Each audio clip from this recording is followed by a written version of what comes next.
Hello everyone, the Kentucky Patriot here. Just so excited, appreciate these guys coming, having a coffee chat with us. We're just sitting around. These guys need no introduction, but I'll turn it over to these guys and let them introduce themselves. All right, I'm Scott with Kentucky Ballistics. I'm Buffalo's Outdoors. And this is my Princess Coffee mug. I like it. Well, just a lot going on with the guns and Second Amendment and YouTube. So and these guys are nice enough to come out of their busy schedule. They come and have a coffee chat with us. I just can't thank them enough and appreciate you guys coming. Just maybe just whatever's on our mind. We don't really have an agenda. We'll just go with whatever the topics lead us. But just maybe to get us started out, what if you want to tell us, we'll start with Scott and go on down to Buffalo. Just what maybe got you into shooting, the firearms, YouTube? Yeah, well, shooting, I don't know. I always liked guns, but my dad wasn't a big gun guy. We didn't really have any guns in the house. But he was nice enough to get me a gun when I was, how old was I? I was 14. And it wasn't really what you would expect. You think your first gun should be like a 22 or whatever. He brings me home an SKS with a 30-round banana magazine on it. And I'm like, well, thanks, Dad. I'm ready for ready to go. And I actually killed a deer with that rifle. And from there, just progressed. 21, my first pistol was a Ruger P89 9mm.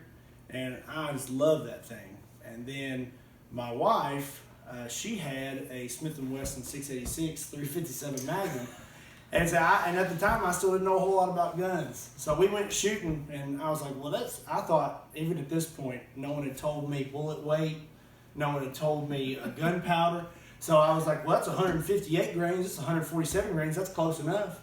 I was thinking it was the same thing, like that was bullet, or was that gunpowder? And then I shot that thing, and after that, it was over. I was like, I want something bigger than that, And then it just got to the point I had a lot of guns, and I've been watching YouTube for years, and just started as a hobby. One day, like I said, I was like, hey, honey, I'm going to go outside, and I'm going to shoot a bowling ball with this revolver, and I'm going to make a mess. There's going to be bowling ball in the yard, and and she thought I was crazy, and now here we are, That's great. I've shot ever since I can remember, but my first gun was a Daisy Red Ryder, probably a lot of people's first gun. My first real gunpowder firearm was a Marlin Model 60. Yeah, those are good. My dad got that for me. My dad and mom got that for me. My dad was he wasn't a big gun guy either. He always kept a gun around. He was a hunter, hunted small game more than anything. Wasn't a big deer hunter, but he always kept like a single shot shotgun or a 22 rifle around. And I got into guns, into not just hunting, but into actually just wanting to shoot more and more guns probably when I was in my early 20s. I'm 42 now. So yeah, so you've been in a long time now. Yeah, YouTube. I got into YouTube as a joke. It was me and a couple of buddies making videos for our coworkers and just laughing and having a good time, and people started watching, and they eventually quit on me, so I just kept it going by myself. It's doing all right. Yeah. People's not going to believe, especially if they don't live around here in Kentucky, but how the gun culture has changed. We was always raised around guns, and it wasn't a taboo subject. I mean, I didn't know anybody that didn't have them. I mean, regardless of political affiliation, age, everybody just had them. And my dad wasn't really a shooter. He was just one of those guys that would hunt, and he'd sight in his gun and hunt, and that was it. So my grandpa's actually what kind of got me into more of the shooting. When I was younger, he'd take me and we'd shoot a 357 Magnum. He'd make 357 gun on a water jug, and that's something that never gets old to me. But I thought this is how the gun culture has changed. Now people probably don't believe, especially if they live in other states, it's not gun friendly. I'm not no old man, but I'm not no spring chicken. But I still consider myself, fairly young. But when I was in elementary school, and this was in public schools, we would have and you guys may have too. We didn't discuss this before the video, but every quarter or so, twice a year, we'd have what they call conservation, where somebody, whether it's a conservation officer, a ranger, or a naturalist, they would come and they'd talk to the kids, different things, just about poison ivy, or what, how to be safe in the woods, or what to do in certain situations. Or they'd tell us how to, about recycling, clean But this was in public schools a few years ago. It was also about gun safety, and they would talk about how to handle a gun. Well, I mean, it wasn't a whole big lesson on guns, but it was part of it. And even as far as hunting, they'd tell you, like, if you rabbit hunt, because it's popular around here. The guy in the middle, he can't swing left and right, and the person over at the left can go this way. This kind of just some basic safety. And I thought how neat that was. Back then, encouraging gun safety, but now they deem guns as evil, and a kid got kicked out of school for eating these Pop-Tart, making it into a gun. Oh no! You guys just, and I appreciate you guys coming, because me and Scott, me and Buffalo too, talked about how they portray gun owners in America, and a lot of times they portray them, the media tries to, as savages.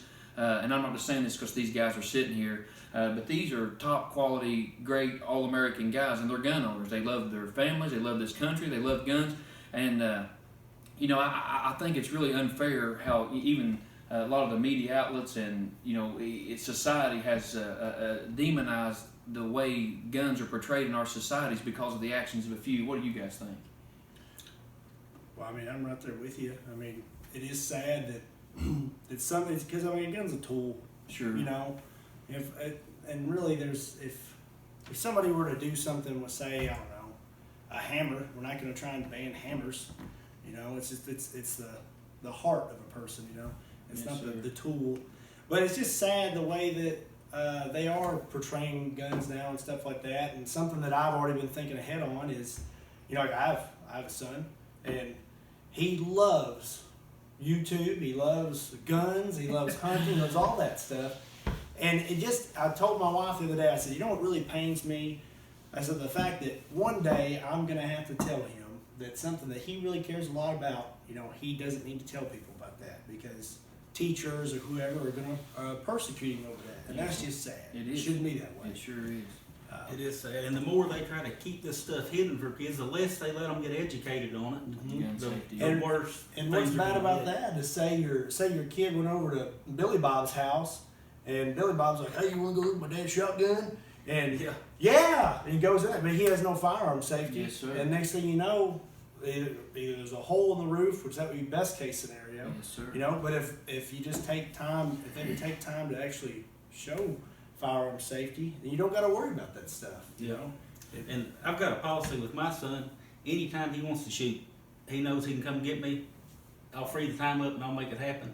So he's not even curious. But if he's got friends that come over, you can tell a big difference in a kid that hasn't been around guns. Which I keep everything locked up, Sure. But they want to see the guns. And and my son's like, it's every day for him. So he don't. He's like, it's a gun. He knows that he can shoot them, so he's not curious about getting in there and getting at them. Yes, sir. Mm-hmm. And if you don't want to share this, that's fine. And you may all have, it's talked about on your channels. We'll start with you, Buffalo, and come down this way. What's your carry gun, carry round, and why? Well, I go back and forth. I carry a Car CM9 most of the time. Now, I used to carry a Glock 23 most of the time, but I've gotten a little bit lazy. That little slim single stack, and it's a 9mm. Just so easy to carry and hardly notice it's there. I do still carry the Glock 23 if I know I'm going on a road trip or something. I know that's the way you should think about it, but Car CM9 most of the time. And what rounds do you typically? I got a black belt, Remington black belt, hollow I've seen points. them on your channel. Yep. And I can't even find those anymore. So once my supply's gone, so I try not to shoot those. Once my supply, but I really like how they perform. I've shot them a lot. They're really accurate. They're belted. They stay together good. You say you don't want to shoot those.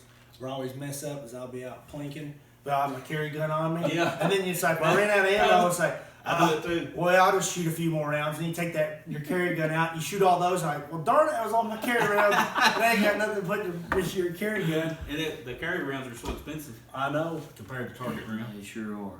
Mm-hmm. Well, I'm kind of like you. Sometimes I'm lazy. And if it's just me, I consider, most self-defense situations are going to be within probably 5 to 7 yards. So I've got a purple Ruger LCR I'm just kidding. It's not perfect. I was buying it all. That Princess gun. It's black. Okay, it's a black gun. It's a Ruger LCR 38 Special Plus P hammerless, and I've got a little Kydex holster. I'll carry that. A lot of times I'll appendix carry that. That's if it's just me, I'm comfortable doing that. Or I've got a little Ruger LCP 380 that I'll throw in my pocket. Because that's just, I mean, I feel like that's enough for one person up and close, you know. Right. But if I'm out with my family or something like that, I know I'm going to be in a big area that I could consider, like, say, a soft target, you know, where there's potential for a shooting or something like that. I'll remind myself before I leave the house, like, how are you going to feel if something like that happens and you whip out this 380, like, I got it, you know. I was like, oh, man. So I'll actually, sometimes I carry a full-size Glock 17. With an inside the waistband holster, and I'll carry an extra mag with me. I pack Underwood hollow points. Most of the time I don't use the extreme penetrators too much just because they are pretty good at penetrating, so I'm worried about over penetration. And then sometimes I carry my Glock 20 sometimes, my 10 millimeter when it's colder weather. Yes, sir. And you can cover it up a little more. And it's a big gun, so you can cover it up a little better with a jacket. And I think that's pretty much it. I'd go in between the 17, the LCP 380, and the Ruger LCR. And every once in a while I'm feeling froggy, that Glock 20. Yes, sir. And if I really want the cops called, I just go into Walmart with my 500 strapped to my chest. And I walk around. Well, I'll start with Scott then, go back down this way. And if you don't, some people don't want to divulge this information. Yeah, what are you carrying? You're not going to tell us what you carry? Well, if they watch my channel, I've carried the same thing for years. I still carry the M&P Smith & Wesson compact in 40 caliber. And there's a debate about alternating rounds, whether we should or shouldn't. I still do. The first round out, I use the Hornady Critical Defense, and the reason I like that is because of the FTX tip. Usually if a hollow point fails, it's because bullet failures because the hollow point gets plugged with fabric or whatever. So I do like the first round out of my gun, a Hornady Critical Defense because of the FTX tip. But then my next round, if I'm carrying the 40, is the Law Enforcement Winchester Ranger T-Series in 40 caliber. I've done some range testing with those in other videos, and it's kind of like the Black Talon. It actually has the talons on it, and it's always performed well, but there's still a chance that hollow point may not. So that's why it's the second round out, and I'll alternate those rounds. But they're close as far as the point of aim, so that's why I don't mind. Every now and then I will take a 9mm, the Shield. If I have to go appendix carry, I have to go deep carry. That's even the compact, still small gun. It's still too much for me to try to appendix carry. So then I will take that 9mm. And again, the first round out of it is the Hornady Critical Defense and 9mm. And then I actually use the Liberty Special Forces rounds that I've showed in my ballistics video. Some people don't like those, but the reason it's the second round out of there, and I do like those on the Military Arms channel, Tim. It's a really light bullet, but it's traveling like 2,000 feet a second at advertised velocity. It'll actually defeat level 3A body armor. So Military Arms channel displayed that. So to have a 9mm a hollow point that'll expand and then something that'll penetrate like that is why I do what I do. And I forgot to say, with my 380, and somebody will probably tear me up over it in the comment section, but I don't carry hollow points in my 380. I carry full metal jackets. Because I've never done a video with 380 in ballistic gel, but one day just for fun I went out there and shot it, and the hollow points, they only went about 10 inches in the gel, something like that, and I had some of those copper rounds, that expand. That barely made it 9 inches in the gel, but a full metal jacket, 15, 18 inches, so I'm like, well, I'm not going to carry hollow points in there. I carry full metal jackets in my 380, but everything else hollow points. Makes sense. Yeah, I think most people that I know that carry a 380 carry full metal jackets. Yeah. I forgot who I started with first and last, but I was going to go on into home defense. If you don't want to divulge that information, some people don't. But what do you guys, gun, caliber, and round do you guys use? I think we'll start with Scott and go back down to Buffalo. For home defense? Yes, sir. That's tough. I'll be honest, I don't really have a home defense gun. What I do is I sick my wife on them. And I was joking. It's just luck of the. If someone came after me, it'd be luck of the draw. Really, honestly, be like, well, what gun am I gonna pick? And I'll be honest, I'd probably end up picking something too big. They'd be like, what in the world happened? I don't know. But sneakers. Like, what are you holding? That's a 500 Magnum, right? Their standard home defense is, I honestly, I don't have a actual like home defense weapon. It's just, it would be honestly, whatever I had on my person, you know, I just always have a gun on me. Well, let's say the middle of the night, dead sleep. Middle of the night, you probably get met with a 357 Magnum, probably. That's what my grandpa used. Buffalo, how things on the Buffalo range? Well, I keep. I'm a shotgun guy for home defense. I keep a 12 gauge. It's a probably laugh. It's a Maverick 88 of all the guns I've got.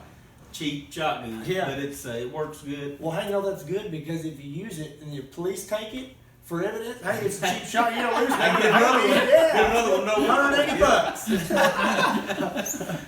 But that shotgun's been really reliable, and I'm right-handed, so I don't mind the safety being right in front of the trigger guard and all that. And only thing I've got on it is a light. I've got an O light, the 1200 lumen, whichever model that is. But I keep it simple. I keep that thing loaded at night, and it goes in the safe during the day. So. This is just my opinion, but you guys weigh in on this too. I think sometimes money is an issue when it comes like 1911s or a quality, hunting rifle. But just because something isn't expensive, right? Have you ever had I don't have expensive guns. Yeah. It's just I really like that shotgun. Have you ever had it malfunction? No. See what I'm saying? So it's not necessarily. I keep a double aught buck in it. It's 8 rounds in the tube plus 1. So yeah, I mean to me that's a great choice. It's not always the money you spend. Sometimes I know you have to. You don't want to. I hate to say this, somebody probably get mad at me, but to my opinion, if you're defending your life and your family's life, like I said, it's America. You choose whatever you want to choose. I'm not a big fan of the high point.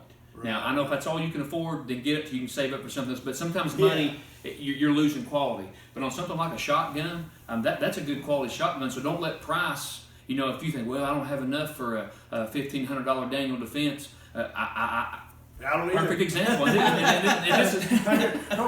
enjoying the club, yeah. But this isn't just this is Buffalo from Buffalo Outdoors, who has had years and years and years of gun experience, and that's what he uses. And I think. And I've got much higher priced shotguns. I like that when it's simple.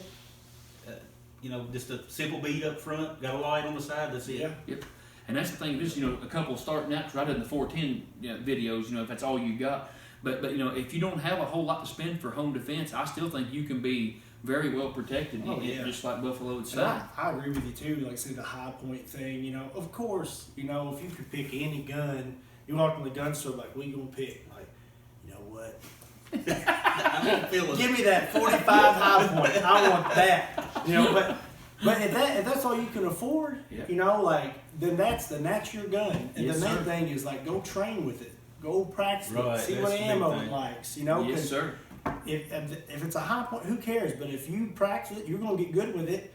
And if that's all you can afford, but hey, at least you can defend yourself now. You can defend your family and your home. And like you said, you have enough money, go upgrade. But until then, that's the best gun you have. Then that's your gun. You train with it. I heard Barry on Iraq Veteran 888. We was actually talking about Barry earlier. But that's what he said. He said a high point in hand and he was a Glock guy. He traded in his 1911. He carried for years for a Glock, and he carried a Glock for years. But that's what he said. A high point in hand, you're so much better off than a Glock in layaway. You know what I'm saying? Yeah, I mean, that's true. Yep, or nothing. But I'll tell you what, too.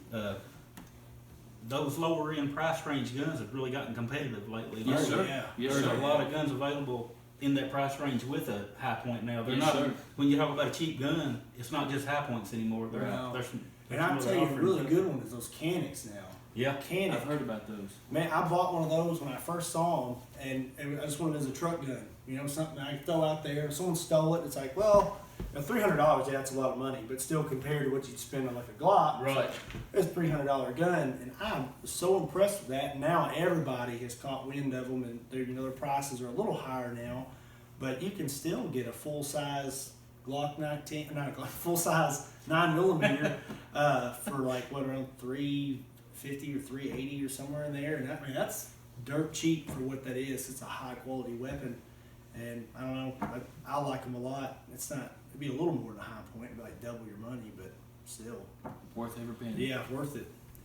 And we'll try not to make this video too long. And again, I cannot thank these guys enough. But just some closing thoughts. Buffalo, we'll start with you. Anything you want to discuss about your channel? Anything you want to discuss about guns? You just leave us with whatever on Buffalo's mind. Ever he wants to close out this video, you. Man, I just appreciate you having us. You said a lot of good words about me there a while ago. I appreciate you having me over. Yeah, I think your nose grew a little bit when you were saying all that. It's big enough. I don't have any room to grow. I hadn't had anybody say that kind of stuff about me for a long time. Which brings me to the camera. I don't have the best camera system, and a lot of times it's hard to judge distance and size, and it's probably hard to tell on this camera, but my arms are way bigger than Scott. It's all air, you know. They caught me in the bathroom and I was pumping them up, you know. Like, I knew it. We'll go ahead with Scott. You got any final I thoughts, don't have anything. I just appreciate you having me out and just excited to be here. I appreciate you having me in your home. Well, the pleasure's all mine, really. These guys got busy schedules like everybody else. They work, got families, and for them to take time out of their schedule and come over here, we are just so humbled and honored. And these guys got huge channels. They're very professional, and I'm not just saying this because these guys are sitting here. If anybody locally knows me, you can ask my wife. These are some of my favorite absolute gun channels in the whole world. They're safe. These are the kind of guys that I appreciate that represent the gun community, because a lot of times they'll take somebody that's doing something crazy and they'll lump them in with that's gun owners. These are gun owners right here. These are the cream of the crop, salt of the earth, just wonderful people, and they took time out of their schedule. It's very humbling. I appreciate them. I look up to them. I admire them. I watch their channels. And like I said, if you're watching my channel, I guarantee you know who these guys are. But then it's Buffalo with Buffalo's Outdoors, and Scott with Kentucky Ballistics. And you know, we talked about this, we was kidding around, but we're not begging or anything. But let me tell you something. This is just my hobby. But these guys put so much into it. I mean, they buy stuff out of their own pocket. They you know, buy their a lot of times their ammo, guns, materials, the 25-pound aluminum ball. Aluminum foil is expensive. You know, those clay tiles he shoots. All jokes aside, it costs money. And you know, they work trying to make ends meet like everybody else, and they do that for you, the viewer. So if you enjoy their channels, if you like what they're doing, they both got Patreon accounts, and if you could spare a little bit extra a month to help those support these guys, they're not only got great channels, they are what you see on camera. They're not big feeling, they're not arrogant, they're down to earth. Just I really look up to these guys and admire them for their gun knowledge, for their personalities, for their channels. So if you can help them out on Patreon, I'm sure they'd greatly appreciate it. Again, thanks for watching. Buffalo, cannot thank you enough. God I appreciate bless you, the kind words. Appreciate you, Scott. Man, Thanks for having me. pleasure. I mean, it's just like when I heard they was coming, I'm serious. That's my wife. I walked around with a week with a perpetual grin. I just couldn't wait for this to come. And hopefully, I've got let's be honest with you, I got a birthday party, my little girl's tomorrow, but they're going to the range tomorrow, going to make some videos, so make sure you watch their channels, be looking forward to them. There's going to be some great videos. After the birthday party, I may try to catch up on the range with them, but check out their channel, like, subscribe. Anything else, guys? I think you covered it, man. You got it all, man. I hope you like the cut. Cheers. May God bless you, the Kentucky Patriot, signing off.